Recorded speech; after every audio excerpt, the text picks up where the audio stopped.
Merhabalar, ben Yüksel, kanalıma hoş geldiniz. Bu videoda çok basit bir boyunluk yapımını anlatmaya çalışacağım. 100 gramlık yumaktan 20 gram kadar arttı. Bilgilerini göstereyim. Nako Vizon %100 premium akrilik, renk numarası ve diğer bilgileri. 195 metre, 1.9 ip numarası. 50 ilmek üzerinden çalıştım. Ben 30 santim olmasını istedim ama 31,5 santim oldu eni.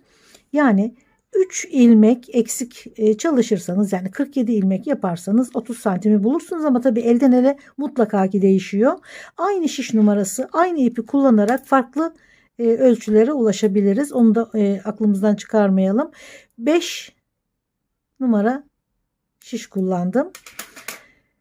47 ilmekle 30 santimi bulabilirdim, ama 1,5 santimlik fazlalığı da artık sökmedim, devam ettim.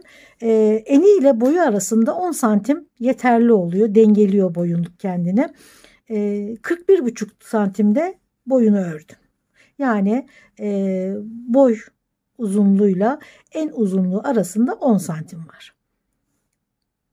Ufak bir parçada nasıl ördüğümü göstereyim. Tamamı haraşo örgü. Bir tanesinin üzerinden öreyim. Şöyle ipi şişe takıyorum. Bu şekilde, bir bu şekilde, bir böyle. Sonra bunu da üzerine atıp ilmeği oluşturuyorum. Başka şekilleri de var ilmek atmanın. Onları da kullanıyorum ama en çok bu kolayıma gidiyor. Bunu kullanıyorum. Bir böyle, sonra dıştan içe doğru ve bunu da üzerine atıyorum. Gayet basit.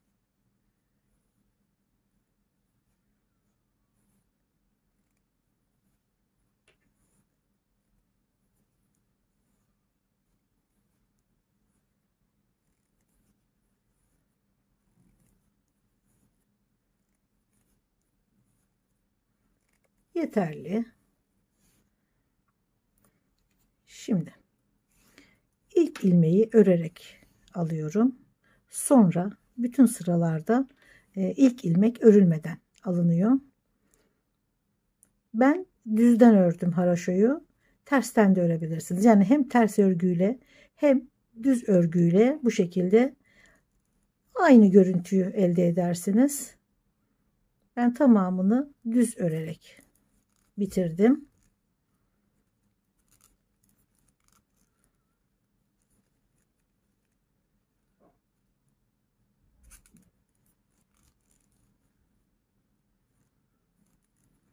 Haraşo biraz geç ilerleyen, zor ilerleyen modeldir.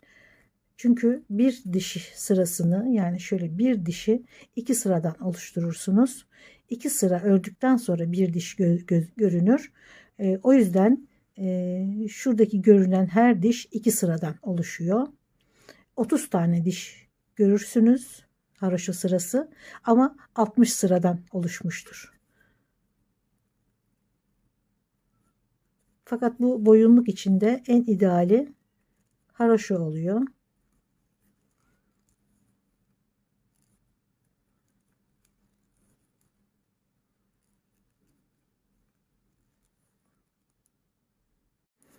Son ilmeği de gene ördükten sonra çeviriyorum. Bakın, buradan ördüm. Düz ördüğüm için dişler burada gözüktü. Şimdi gene düz örüyoruz. Artık ilmeği, en baştaki ilmeği örmeden alıyorum ve devam ediyorum.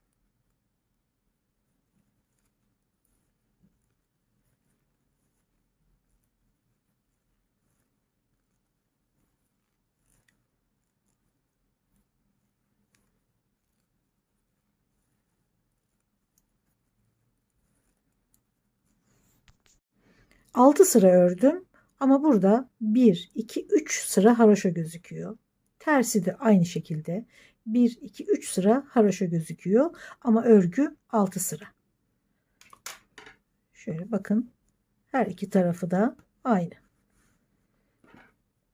Ve çok kullanışlı, dümdüz duran, kenarları kıvrılmayan kullanışlı bir örgü çeşididir. Biraz geç biter, biraz uğraştırır ama sonuçta güzel bir görüntü yakalanıyor. Bu haroşa örgüyü bu şekilde ördüm. Yani düz örgü dediğimiz içten dışa doğru batarak ördüm. Bu şekilde de örebilirsiniz. Buna da biz ters örgü diyoruz kısaca. Bilmiyorum, başka söyleyiş tarzı var mı? Örmeden alıyorum ve dıştan içe doğru tam tersini yapıyorum. Az önce ördüğümün tam tersini yapıyorum. Belki bu şekilde örmek daha kolay gelir ki düz örmekten daha kolay bir örgüdür bu şekilde örmek. Gene aynı bu şekilde görüntü ortaya çıkıyor. Fakat nasıl örmeye başlarsanız o şekilde devam etmeniz gerekiyor. Değiştirmeyeceksiniz. Ters olarak başladıysanız ters, düz olarak başladıysanız düz örgü olarak bitireceksiniz örgüyü tamamını. Gene örmeden alıyorum ve hiç değiştirmeden nasıl başladıysam ters örerek devam ediyorum.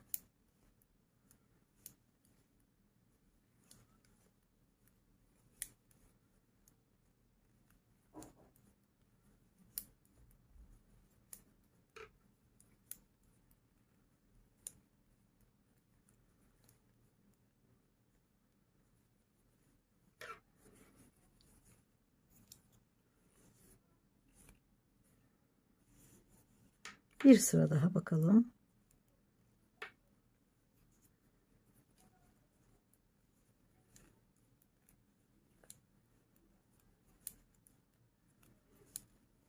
Bakın, başladığımız yerden itibaren aynı görüntüyü yakalıyoruz gene. Örgüde hiçbir değişiklik olmuyor. Sadece şişi batış şeklimizde değişiklik var. Bu şekilde ya da bu şekilde. Umarım anlatabilmişimdir. Şimdi örgü bittikten sonra nasıl kapattım, sırayı nasıl kestim onu göstereyim. 2 ilmeği birden alıyorum. Bu şekilde kesiyorum.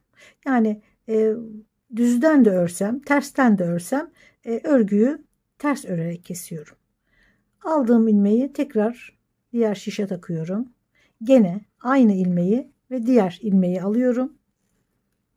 Örüyorum. Kalan bir ilmeği tekrar yerine koyuyorum. Gene örüyorum. İlmeği tekrar şişe takıyorum. Bu şekilde birer birer eksilterek örgüyü kapatıyorum. Başka şekilleri de vardır. Ama en kolay bana göre bu şekilde kapatıyorum. 2 ilmeği alıyorum. Bir ilmek eksiltiyorum. Çünkü diğerini tekrar takıyorum.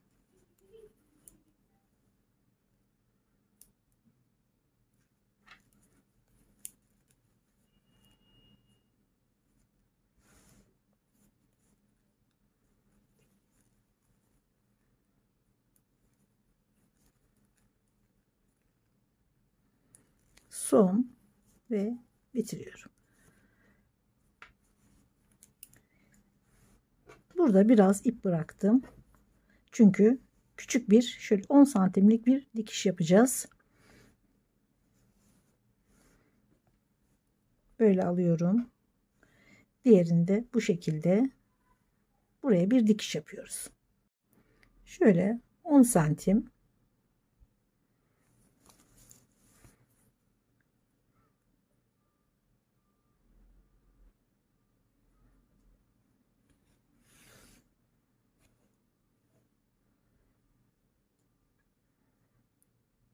bu şekilde karşı karşıya ilmekleri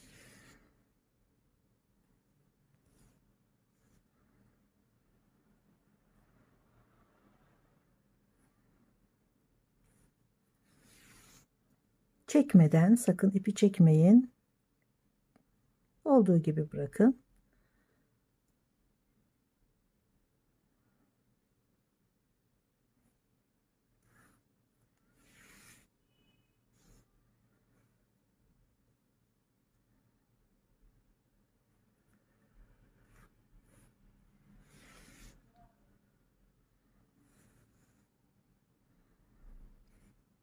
Hiç kasmadan şu şekilde devam ediyorum.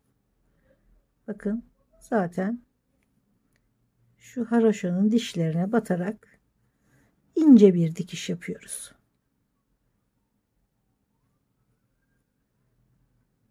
Çok geriden batmayın. Örgüyü hiç kalınlaştırmadan güzel, zarif bir dikiş yapıyoruz.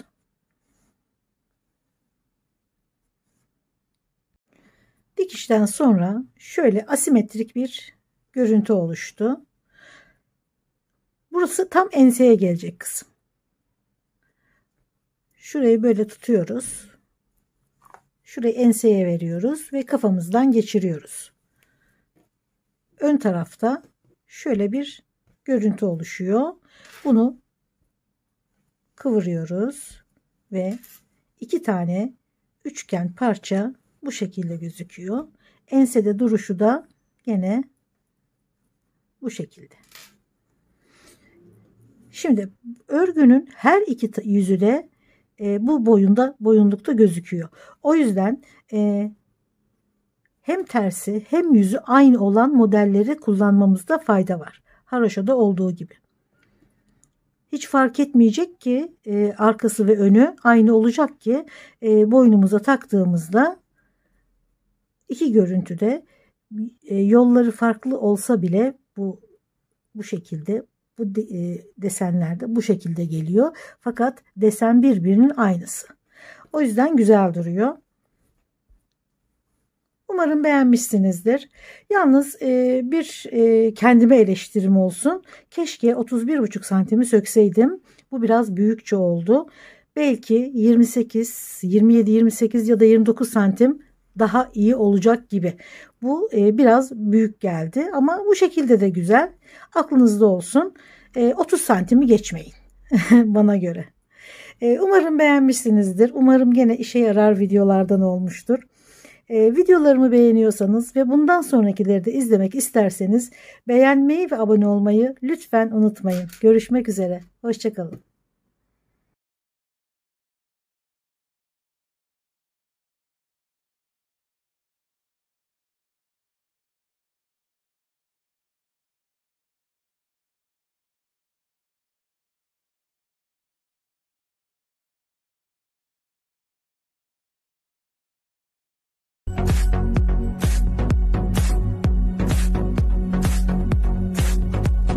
Merhabalar, ben Yüksel, kanalıma hoş geldiniz.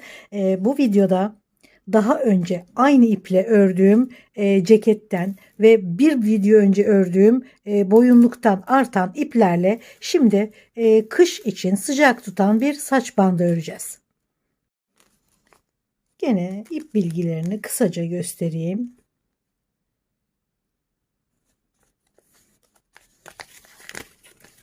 ...100 gram, 195 metre, ip numarası 1,9 ve 5 milim şiş kullanacağım. Bunları açıklama bölümüne zaten yazacağım. Biraz geniş bir bant öreceğiz şimdi. Yaklaşık 10, 11, 12 santim kadar. Yani 12 santimi pek geçmeyin. 10 ile 12 santim arasında bir bant örmeye başlayacağız. Biraz ip bırakıp şu şekilde tutuyorum ve 24 ilmek atıyorum. 2 tane oldu. 3 4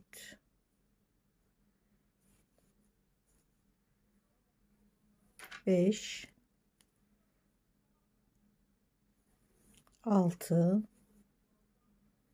7 8 9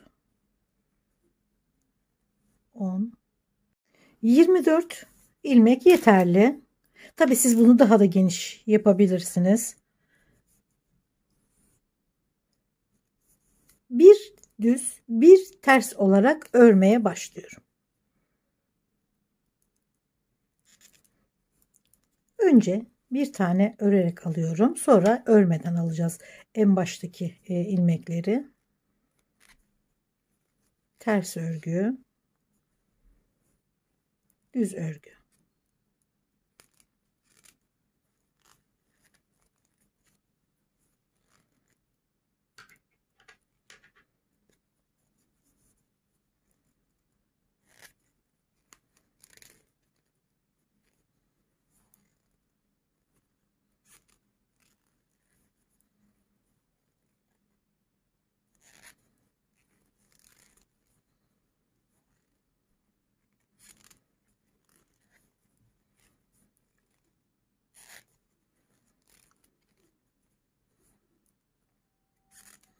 Bu şekilde sırayı tamamlıyorum. Bir ters, bir düz.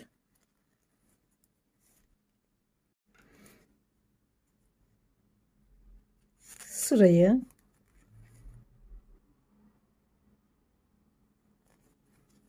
bu şekilde bitiriyorum. Çeviriyorum.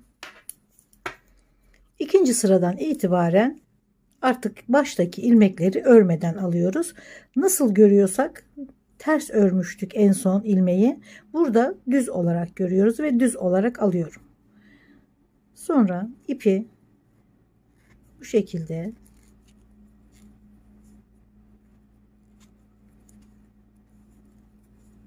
ben bu şekilde örüyorum. İpi bir öne bir arkaya alarak, ama daha kolay örenler vardır. Belki daha rahat örülüyordur, onu bilmiyorum. Benim alışkın olduğum örgü şekli bu.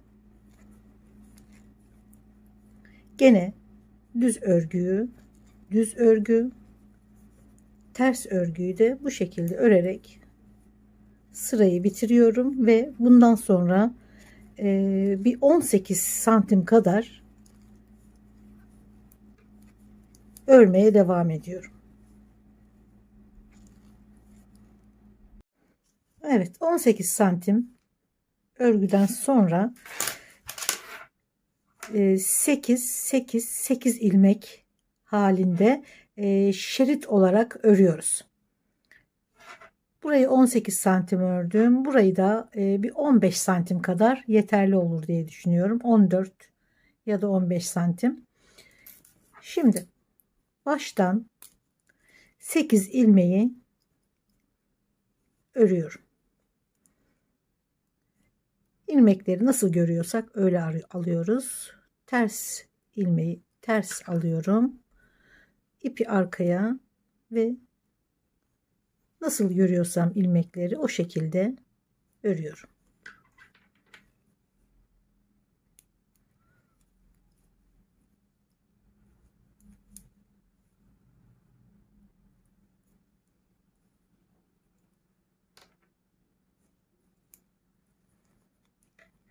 İki, 4, 6, 7 ve 8. Çeviriyorum.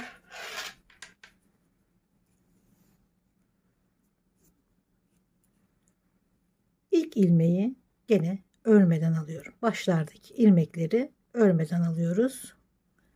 İpi arkaya alıyorum ve düz örüyorum. Sonra ön tarafa alıyorum, ters. Nasıl görüyorsak o şekilde örüyoruz.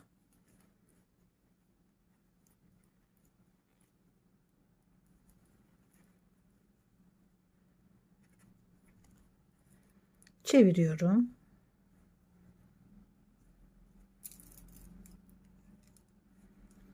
Örmeden alıyorum ilk ilmeği.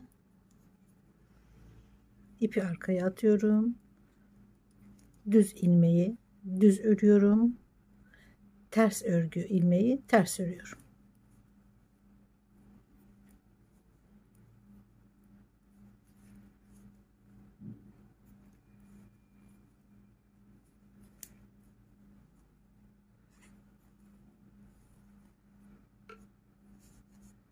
Gene çeviriyorum. Örmeden alıyorum. Düz ilmeği düz, ters ilmeği ters olarak örüyorum. 14 ya da 15 santim kadar örmeye devam ediyorum. Evet, 3 şerit halinde ördüm. Hepsi aynı boyda. Buna şekil veriyoruz şimdi. 4 harekette şekli bitiriyoruz. Hep yanlardaki duran şeritleri ortaya alarak. Bunu alıyorum ortaya. Şuradan da yerleştirerek, çevirmeden düz bir şekilde. Sonra buradakini alıyorum gene ortaya. 2. Gene alıyorum ortaya. 3. Gene aldım ortaya. 4. Bu kadar. Bunları yaptıktan sonra tamamını bir tane şişin üzerine topluyorum. Bir kere daha göstereyim. Şöyle yerleştirerek 1, sonra buradakini ortaya alıyorum. 2, sonra buradakini ortaya alıyorum. 3, sonra buradakini ortaya alıyorum. 4. Yanlardaki şeritleri hep ortaya alarak şekil veriyoruz. Bu 4 hareketten sonra şekil bitiyor. Ve tamamını şimdi bir tane şişe geçireceğim. Bir taneyi geçirdim. Şimdi ikinciyi çıkartıyorum. Bu şekilde tek tek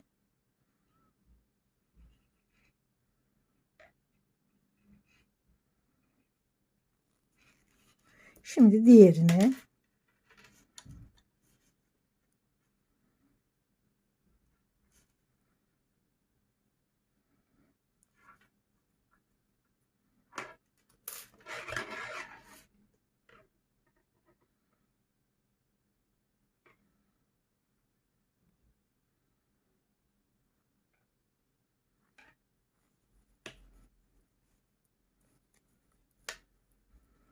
çeviriyorum. Hemen şuraya ipi bağlıyorum ve örmeye başlıyorum. Şimdi ipi bağladım. Örmeye başladım gene. Bütün örgüyü nasıl ördüysem düz ters düz ters. Şimdi bu şeritleri örerken son sırayı, yani ipi keserken ip hep aynı tarafta kalması gerekiyor.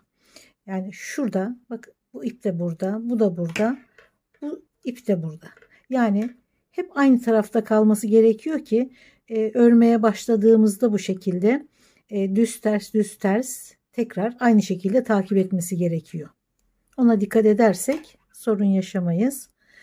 Şöyle biraz dönük olabiliyor ilk sırada. Çünkü iğneye geçirirken biraz dönüyor ilmekler. Onları da çevire çevire örelim. Ters, düz, ters, düz. Nasıl görüyorsak öyle örüyoruz. Dediğim gibi şeridi örerken son sırası hep ipler aynı tarafta kalması gerekiyor.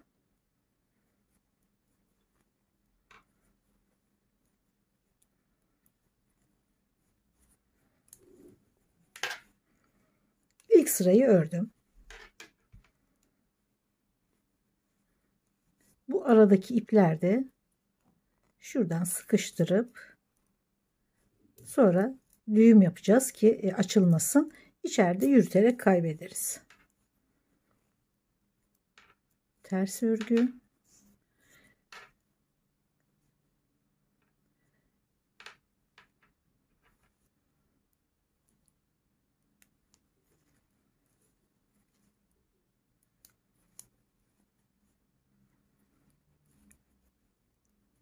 Başta ördüğümüz 18 santimlik şeridi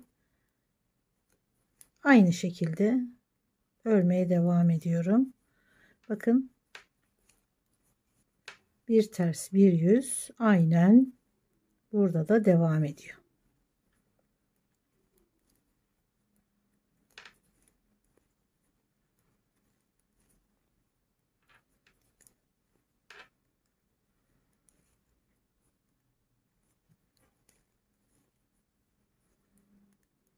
İkinci sırada ara iyice kapandı. İlk sırada biraz açık gibi gözüküyor ama ikinci sırada tamamen kapanıyor. İpi de sıkıştırıp arada yürütünce şurada gevşek gibi görünen ilmeklerin hepsi düzeliyor.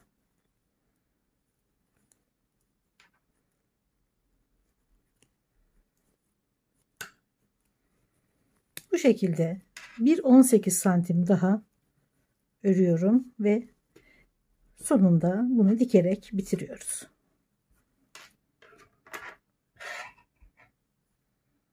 Baş çevresi 56 santim. O yüzden bunu şöyle tam 50 santim ördüm. 6 santim daha az ördüm çünkü çok bol durmaması gerekiyor. Biraz germesi gerekiyor. Çok da değil. Hem gevşek duracak hem sıkmayacak ölçüde olması gerekiyor. O yüzden 6 santim kadar eksik ördüm. Şimdi örgüyü kapatıyoruz.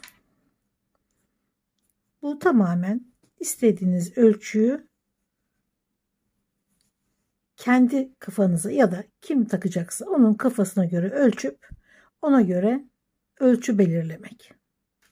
Şu kısım yetişkinlerde 13-15 santimi geçmesin. Şu desenli kısım. Kenarlar zaten buradaki örgüde 18 santim. Gene 18 santim. Tamamı 50 santim.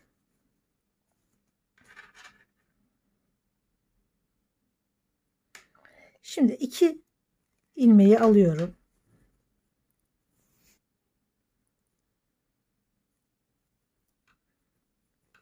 Ters örüyorum. Yani ters örerek kesiyorum. Gene 2 tane alıyorum. Bir taneyi geri takıyorum.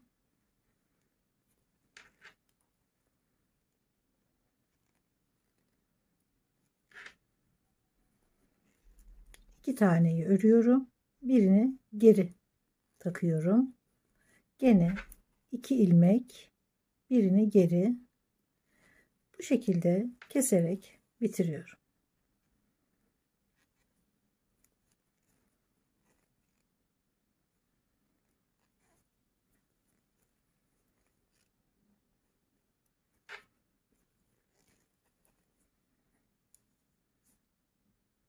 Dikişi yaparken video çekmemiş. Ben de bitirmiş oldum dikişi. Hemen anlatayım. Biraz ip bıraktım keserken. Yün iğnesiyle ilmekleri karşı karşıya diktim. Eni 10 santim. İstediğiniz ölçüde yapabilirsiniz. Ben 10 santim olmasını istedim. 56 santim baş çevresine 50 santim örgüyü ördüm. Yani ne çok bol ne çok dar olması gerekiyor. Ne kadar ölçüde başınıza rahat hissediyorsanız o kadar örün. Şu kısımda 14-15 santim kadar olsun. Daha fazla örmeyin. Tam başın ortasında kalması gerekiyor. Güzel bir model, kullanışlı, rengarenk örerek bütün kıyafetlerinizde kullanabilirsiniz. Umarım gene işe yarar videolardan olmuştur. Umarım beğenmişsinizdir. Videolarımı beğeniyorsanız ve bundan sonrakileri de izlemek isterseniz beğenmeyi ve abone olmayı lütfen unutmayın. Görüşmek üzere. Hoşça kalın.